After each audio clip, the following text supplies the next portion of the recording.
নমস্কার, আমি অর্পিতা। অর্পিতার খামখেয়ালি গল্পে আরও একবার সকলকে জানাই স্বাগত। আশা করি সকলে খুব ভালো আছেন, আমিও ভালো আছি। রেসিপি দেখে বুঝতেই পাচ্ছেন, ডিমের একটি রেসিপি আজকে আমি আপনাদের সাথে শেয়ার করব। তাহলে দেরি না করে সম্পূর্ণ ভিডিওটি শুরু করা যাক। প্রথমেই দেখতে পাচ্ছেন জল গরম বসিয়ে দিয়েছি। জলটা যখন একটু উষ্ণ গরম হয়ে যাবে তখন দিয়ে দেব ডিম। বাড়ির সদস্য অনুযায়ী ডিমের পরিমাণ আপনারা অ্যাড করবেন। যেহেতু 4 জন সদস্য খেয়েছি, সেই জন্য এখানে আমি 4টে ডিম সেদ্ধ বসিয়েছি। আপনাদের বাড়ির সদস্য অনুযায়ী ডিম আপনারা অ্যাড করবেন। এরপরে ডিমটি একটি পাত্রে নামিয়ে নিয়ে খোসা ছাড়িয়ে নিয়েছি। কড়াইতে দিয়ে দিয়েছি সরিষার তেল।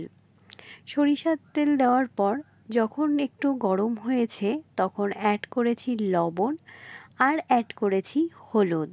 তেলের মধ্যে লবণ আর হলুদটা আমি দিয়ে দিয়েছি। আমি এক্সট্রা করে ডিমের মধ্যে আর লবণ হলুদ অ্যাড করিনি। দেখতেই পাচ্ছেন লবণ আর হলুদ দিয়ে একটু নাড়িয়ে নিয়ে এবার ছেড়ে দেব এক এক করে ডিমগুলোকে। এখানে ডিমগুলো খুব হালকা করে ফ্রাই করে নেব। আপনারা ভিডিওতে একটু ভালো করে দেখলে বুঝতে পারবেন, ডিমের গাগুলো আমি ছুরির সাহায্যে আলতো করে কিন্তু কেটে কেটে নিয়েছি। এটা কিন্তু আপনারা অবশ্যই করবেন। এটা আমি ভিডিওতে দেখাতে ভুলে গেছি, তার জন্য আমি সত্যিই ক্ষমা প্রার্থী। ডিমগুলো খুব হালকা করে ফ্রাই করবেন আর মাঝখান থেকে হালকা হালকা করে কেটে নেবেন। তাহলে ডিমের যখন চচ্চড়িটা বা কষাটা রান্না করবেন, ভেতরে মশলাটা খুব ভালো করে ঢুকবে। ডিমগুলো ভাজা হয়ে গেছে, একটি পাত্রে তুলে রেখেছি। সরিষার তেল যে পরিমাণ দিয়েছি সেই সরিষার তেলেই রান্না করব, এক্সট্রা করে কোনো তেল অ্যাড করিনি। ফোড়নে অ্যাড করেছি তেজপাতা, শুকনো লঙ্কা আর অ্যাড করেছি কারি পাতা। কারি পাতাটা দিয়ে দেখবেন খুব ভালো একটা স্মেল বেরোয়, খেতে কিন্তু বেশ ভালো লাগে। কারি পাতা, শুকনো লঙ্কা আর তেজপাতা থেকে যখন একটা সুন্দর স্মেল বেরিয়ে আসছে তখন অ্যাড করেছি থেতো করে রাখা রসুন।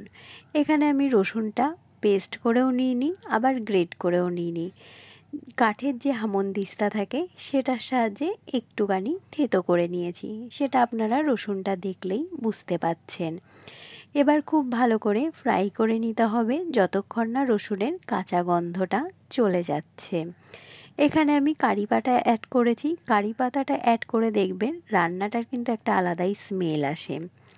রসুন থেকে যখন খুব ভালো স্মেল বেরিয়ে এসেছে তখন অ্যাড করেছি কেটে রাখা পেঁয়াজগুলোকে। এবার পেঁয়াজটাকে খুব ভালো করে ফ্রাই করে নিতে হবে। আমি কিন্তু খুব কম তেলেই আজকে ডিম কষাটা তৈরি করছি।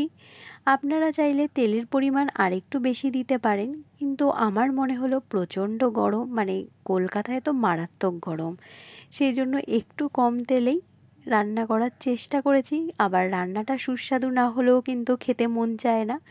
যতটা সম্ভব এইভাবেই চেষ্টা করেছি রান্নাটা করার, কম তেলে সুস্বাদু রান্না করার চেষ্টা করেছি। আপনারা এভাবে তৈরি করে দেখবেন, আশা করি আপনাদের সকলের খুব ভালো লাগবে। পেঁয়াজটাকে খুব ভালো করে কিন্তু এবার ফ্রাই করে নিতে হবে। ডিমের এই কষা রেসিপিটি আমার কিন্তু শেখা আমার দিদার থেকে। বেশ পুরনো দিনের একটি রেসিপি। মামার বাড়ি গেলেই কিন্তু এরকম একটু ডিম কষা খেতে মন চাইতো, তখন দিদার হাতের এই ডিম কষাটা খেলে কিন্তু বেশ ভালো লাগতো। অ্যাড করলাম, দেখতেই পেলেন, হলুদ। এবার বেশ ভালো করে আরও কিছুক্ষণ ফ্রাই করে নেব। সত্যি বলতে দিদা ঠাম্মাদের হাতের রান্নাগুলো কিন্তু এখন সত্যিই আমরা মিস করি। ওনাদের রান্নায় একটা আলাদাই স্বাদ ছিল, যেটা আমরা কখনোই কিন্তু বলে বোঝাতে পারবো না। যাই হোক, চলুন রেসিপি শুরু করা যাক। এবার অ্যাড করে দিলাম কেটে রাখা টমেটোগুলোকে। দেখতেই পাচ্ছেন টমেটো খুব কুচিও করিনি, আবার খুব বড় মাত্রায়ও রাখিনি। টমেটো দিয়ে আরও কিছুক্ষণ ফ্রাই করে নিতে হবে। একদম কম মশলা দিয়েই আজকের এই ডিম কষা রেসিপিটি তৈরি করেছি। আপনারা একবার বাড়িতে তৈরি করে দেখবেন, আশা করি সকলের খুব ভালো লাগবে। আর আমার সকল প্রিয় দর্শক বন্ধুদের কাছে এই পর্যায়ে একটাই অনুরোধ, যারা আমার এখন ভিডিওটি কন্টিনিউ করছেন কিন্তু একটি লাইক দিতে ভুলে গেছেন, প্লিজ একটি লাইক দিয়ে ভিডিওটি কন্টিনিউ করবেন। আপনাদের একটি লাইক কিন্তু আমার কাছে অনেক গুরুত্বপূর্ণ। প্রত্যেক ভিডিওতেই একই রিকোয়েস্ট করি, কারণ যে পরিমাণ ভিউজ আসে সেই পরিমাণ লাইক কিন্তু একদমই আসে না।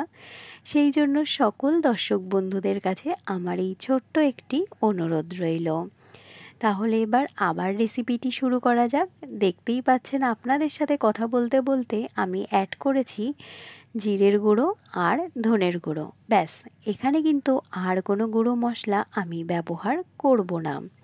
প্রথমেই বলেছি খুব কম মশলায় কিন্তু ব্যবহার করে এই রান্নাটা করব। এবার অ্যাড করব পরিমাণ মতো কাঁচা লঙ্কা। আপনারা যে পরিমাণ ঝাল খাবেন সে পরিমাণ লঙ্কাই অ্যাড করবেন। যেহেতু আমি এখানে কোনো শুকনো লঙ্কার গুঁড়ো অ্যাড করিনি, সেই জন্য কাঁচা লঙ্কার পরিমাণটা আমি একটু বেশি মাত্রায় অ্যাড করেছি। আপনারা যদি শুকনো লঙ্কার গুঁড়ো ব্যবহার করেন তাহলে কাঁচা লঙ্কাটা একটু বাড়িয়ে বা কমিয়ে দিতে পারেন। সেটি সম্পূর্ণ আপনাদের নিজস্ব চয়েস। আপনারা যে পরিমাণ ঝাল খাবেন সে পরিমাণ লঙ্কাই অ্যাড করবেন। দেখতেই পাচ্ছেন আপনাদের সাথে কথা বলতে বলতে মশলাটা কিন্তু বেশ ভালো করে আমি কষিয়ে নিচ্ছি। এটা আপনাদের করতেই হবে। কম তেল প্রথমেই বলেছি, তাও খুব হাতে সময় নিয়ে অল্প অল্প করে মশলাটা কিন্তু পেঁয়াজের সাথে খুব ভালো করে কষিয়ে নিতে হবে। এভাবে একবার ডিম কষা রেসিপিটি তৈরি করে দেখবেন, আশা করি সকলের খুব ভালো লাগবে। আমাদের বাড়ির প্রত্যেকেই ডিমের এই রেসিপিটি বেশ ভালো খায়, সেই জন্য এই রেসিপিটি তৈরি করা। আর রাত্রেবেলা ডিম কষা হলে গরম ভাতের সাথে বা রুটি পরোটার সাথে কিন্তু বেশ ভালো লাগে। দেখতেই পাচ্ছেন আমি কিন্তু খুন্তির সাহায্যে খুব ভালো করে নেড়ে নিচ্ছি আর পেঁয়াজগুলোকে একটু মিহি করে দেওয়ার চেষ্টা করছি। যেহেতু পেঁয়াজটা ফ্রাই হওয়ার পর একটু নরম হয়ে যায়, খুন্তির সাহায্যে একটু ঘেঁটে দেওয়ার চেষ্টা করছি। এই পর্যায়ে অ্যাড করব ধনেপাতা। ধনেপাতাটা দিলে কিন্তু রান্নায় বেশ ভালো লাগে। ধনেপাতা দিয়ে আরও কিছুক্ষণ আমার ফ্রাই করে নিতে হবে। আমার পরিবারে যে সকল নতুন দর্শক বন্ধুরা যুক্ত হয়েছেন তাদেরকে অসংখ্য ধন্যবাদ আমার পাশে থাকার জন্য। আমার পুরনো বন্ধুদের আমি প্রথম থেকেই বলেছি অসংখ্য অসংখ্য ধন্যবাদ, অনেক অনেক ভালোবাসা। আপনাদের সহযোগিতা, আপনাদের আশীর্বাদ ছাড়া আমার পথ চলা কিন্তু কখনোই সম্ভব নয়। আমি আশা করব আগামী দিনগুলোতেও আপনাদের সহযোগিতা, আপনাদের আশীর্বাদ নিয়েই আমি পথ চলতে পারবো। কারণ আপনাদের আশীর্বাদ ছাড়া কিন্তু আমার এতটা পথ চলা কখনোই সম্ভব নয়। এই পর্যায়ে দেখতে পাচ্ছেন খুব সামান্য পরিমাণ জল অ্যাড করব। প্রথমেই বলেছি ডিমের একদম গা মাখা কষা হবে। প্রথম যখন আমি ভিডিওটি শুরু করি, ভিডিও দেখেই আপনারা বুঝতে পেরেছেন ডিম কষাটা কেমন হবে। তাহলে সেরকমভাবেই আপনারা জলটা অ্যাড করবেন যেন পেঁয়াজটাও সেদ্ধ হয়ে যায় এবং যখন ডিমগুলো দেবেন মশলাটাও ডিমের ভেতরে খুব ভালো করে প্রবেশ করে, আবার ঝোলও যেন না থাকে। সেই পরিমাণ অনুযায়ী কিন্তু আপনারা জলটা অ্যাড করবেন। জলটা দেওয়া হয়ে গেলে খুব ভালো করে জলটা কিছুক্ষণ ফুটিয়ে নিতে হবে। এখনই ডিম অ্যাড করব না, জলটা যখন খুব ভালো করে ফুটে যাবে তখন আমি ভেজে রাখা ডিমগুলোকে অ্যাড করব।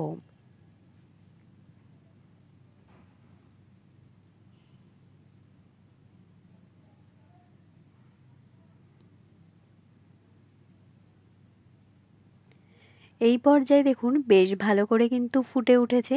এবার আমি ভেজে রাখা ডিমগুলোকে অ্যাড করে নেব। নিয়ে ডিমগুলোকে খুব ভালো করে কিন্তু এর সাথে মিক্সড করে নিয়ে আরও কিছুক্ষণ ফ্রাই হতে দেব। কেন ফ্রাই হতে ঠিক নয়, ফুটিয়ে নেব। তাহলে কি হবে, পেঁয়াজটাও খুব ভালো করে সেদ্ধ হয়ে যাবে এবং আমি যে মশলাগুলো দিয়েছি সেটাও কিন্তু ডিমের মধ্যে খুব ভালো করে প্রবেশ করবে, খেতেও কিন্তু বেশ ভালো লাগবে। দেখতেই পাচ্ছেন ডিমটা দেওয়ার পর আমি বেশ ভালো করে ফুটিয়ে নেব।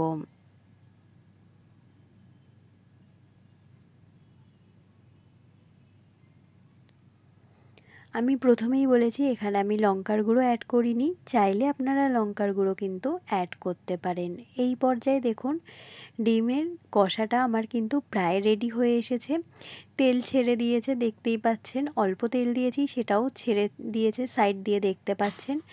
ঝোলটাও আমি কিন্তু যে জলটা দিয়েছি, ঝোলটা নয়, যে জলটা দিয়েছি সেটাও প্রায় কষে এসেছে। অ্যাড করেছি নামানোর আগে ধনেপাতা। আমার ডিম কষা রেডি। এবার আমি একটি পাত্রে সার্ভ করে নেব। ডিম কষাটা ঠিক এরকম হবে, একদম পুরো গামাখা হবে, খেতে কিন্তু অসাধারণ হয়। এবার আমি একটি পাত্রে সার্ভ করে নেব।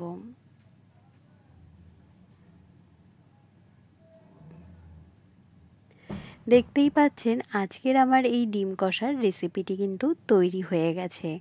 আপনাদের কেমন লাগলো অবশ্যই কিন্তু কমেন্টের মাধ্যমে জানাবেন। ভালো লাগলে আমার পাশে থেকে যাওয়ার অনুরোধ রইল। আজ তাহলে এখান থেকেই বিদায় নিচ্ছি। অন্য কোনো দিন অন্য কোনো ব্লগ ভিডিও বা রেসিপি ভিডিওর সাথে দেখা হবে।